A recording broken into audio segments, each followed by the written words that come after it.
we go. Okay, I'll just get started. Hi, I'm Alice Bottino. This is my talk, Talentless Hack, a self-taught tech artist guide to making games that can actually look good. First, why anything I say matters. I have been an industry professional for like 4 years, but I've been making indie games for like 11 years at this point. And I've released a little over 20 games, depending on how you count it, in that time. And I am entirely self-taught, both in programming and then eventually in art, just through the act of making games. Not through school or anything else, just making stuff. First of all, this talk is general advice. If you feel like you don't have the artistic skills, or you're not an artist, you're not someone who can do that kind of thing, you can. And this talk is for you, especially the programmers out there who think they can't do it. This is for you. This is based on the experience of me and others who are self-taught artists and technical artists around me. So it's not just my experience, but other people I've talked to about this. And it's more about mindset, not really about technical stuff. This talk isn't about technical or like how you do anything nitty-gritty. That's all stuff you can learn on the way. And it's not career advice for getting into the industry. Getting industry jobs is a constantly shifting thing, far more complicated than I can talk about in 5 minutes. So I won't, but this is just about making art when you feel like you can't. So it's a 3-step process.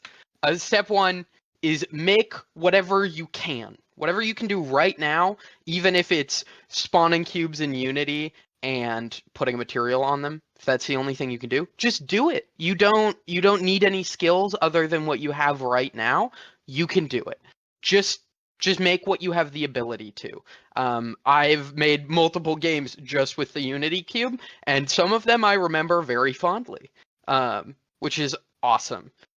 So do that. Make things that you like. This is step 2. If you like it, make it. It doesn't matter if you ship it in a game. It doesn't matter if anybody else likes it. It doesn't matter if you do it the right way or the wrong way, or if you're taking something from the asset store, or you're doing some horrible nightmare. It doesn't matter. As long as you like it, that's what matters. And then secondly, make things that you like to make. If you're having fun, you will be learning. That's all that matters. Don't worry about what you should be learning or what you should be doing. Just if you're enjoying the process, you have to enjoy the process. That is the most important part. Things that you shouldn't worry about is doing anything the right way. Don't worry about poly counts. Don't worry about topology or edge flow or any of that nonsense. Anyone who yells at you about performance or practicality or best practices, okay? None of that's fake. It doesn't matter. It will probably matter at some point, but when it does, you'll know. And then you can learn then. For now, don't care. Just do whatever. Things that you should do, I like to call these hack tactics because I am a hack. Only make things with cubes, as I said. Legendary, call it an art style, call it a day. Monochrome, you're struggling with colors, pick 2 colors you like. That's it. That's all you need.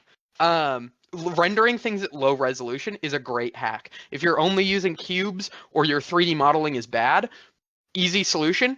If it's at low enough resolution, no one can see your 3D models, so that they don't look bad. And bloom. Oh my god, bloom is a magical sauce. Pour it on everything. It's like it's 2008 and you're making an FPS game. Just bloom, bloom, bloom, bloom, bloom. Like at some point it'll be too much, but you'll know when you get there. But you can use more than you think you can. And just make stuff. Even if you don't think you're good or you can't do it, just do it. And you'll get better at it. And you need to fall in love with the process of getting better. Don't worry about what other people like. Worry about what you like. Worry about what you like making, and worry about what you can do right now, and fall in love with that. And eventually you'll start making things that you genuinely feel proud of to show to other people. And it can just make you feel awesome. Yeah, and then you learn. It's great. So that's it.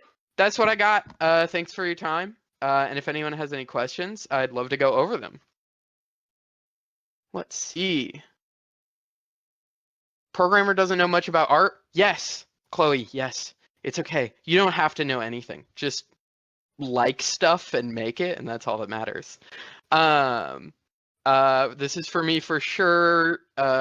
Telling me games don't have to be drawn by a 3-year-old. They should be drawn by 3-year-olds. Honestly, yes. If anyone has ever seen the game Dream Quest, that game, the longer you play it, it starts to grow on you. Um, as much bloom as you can stomach, dab emoji. Yes. Okay, bloom. I love bloom. I love bloom so much. Um, uh, yeah, worrying about best practices is the #1 way of never getting anything done. Just make stuff. Like when it'll become a problem at some point, but you can deal with problems. We're game developers. That's like our whole job. This is a talk for me and learning 3D. Yes, 3D seems scary, but I promise you, I actually think it's way easier than 2D because you can kind of hide behind post-processing and stuff. How do you avoid hating your games over time? It's the main thing that kills my projects repeatedly. One, be kind to yourself. Just like you just have to. It's okay if it's not perfect. And also, this is the real secret. No one will tell you. One of the most important things to making games is finishing things. One of the other things that's important is not finishing things. If you're not having fun, don't like, especially when you're learning. Like as like making things that you like is far more important than like getting other people to see it, especially when you're building like your own taste. So like if you make something, especially if I go up, these are all projects that have never shipped and probably never will. But I learned a lot, like learning shaders or doing animating, trying to put 3D models in a 2D space. It was all a lot of fun. Never shipped any of it, but who gives a shit, right? Um, uh, 2D hack is pixel art. True. Yeah. You can do a lot of like pixel art type things with 3D. Building your own taste. Hello, hidden gem. Yes. Yeah. Like, who gives a shit what anyone else thinks looks good? Just make what you think looks good. And eventually, if you're confident enough, other people will start to think it looks good too. Um, yeah, be kind to yourself, quoting a counselor. Yeah. The especially like one of the hardest things of learning art is that like as we consume art, we start to turn a critical eye and decide what we do and don't like, and it's really hard to stop turning that critical eye on what you're making. And it makes it really hard to make art if you are older and you have skills and you don't know.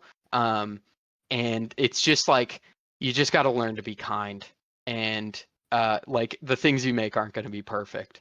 But just try your best. And also, sometimes you'll hate something because you're like, oh, it's not good enough, whatever. Leave it, come back to it a week later. You'll look at it and you'll be like, actually, it wasn't that bad. I was being really harsh on myself. Like, it could be better, but it could always be better. And yeah, need to start getting back into tech art and doing some proper stylized stuff. Yeah, tech art, especially if you are a programmer, tech arts is like I don't know how to paint, so I taught the computer how to paint.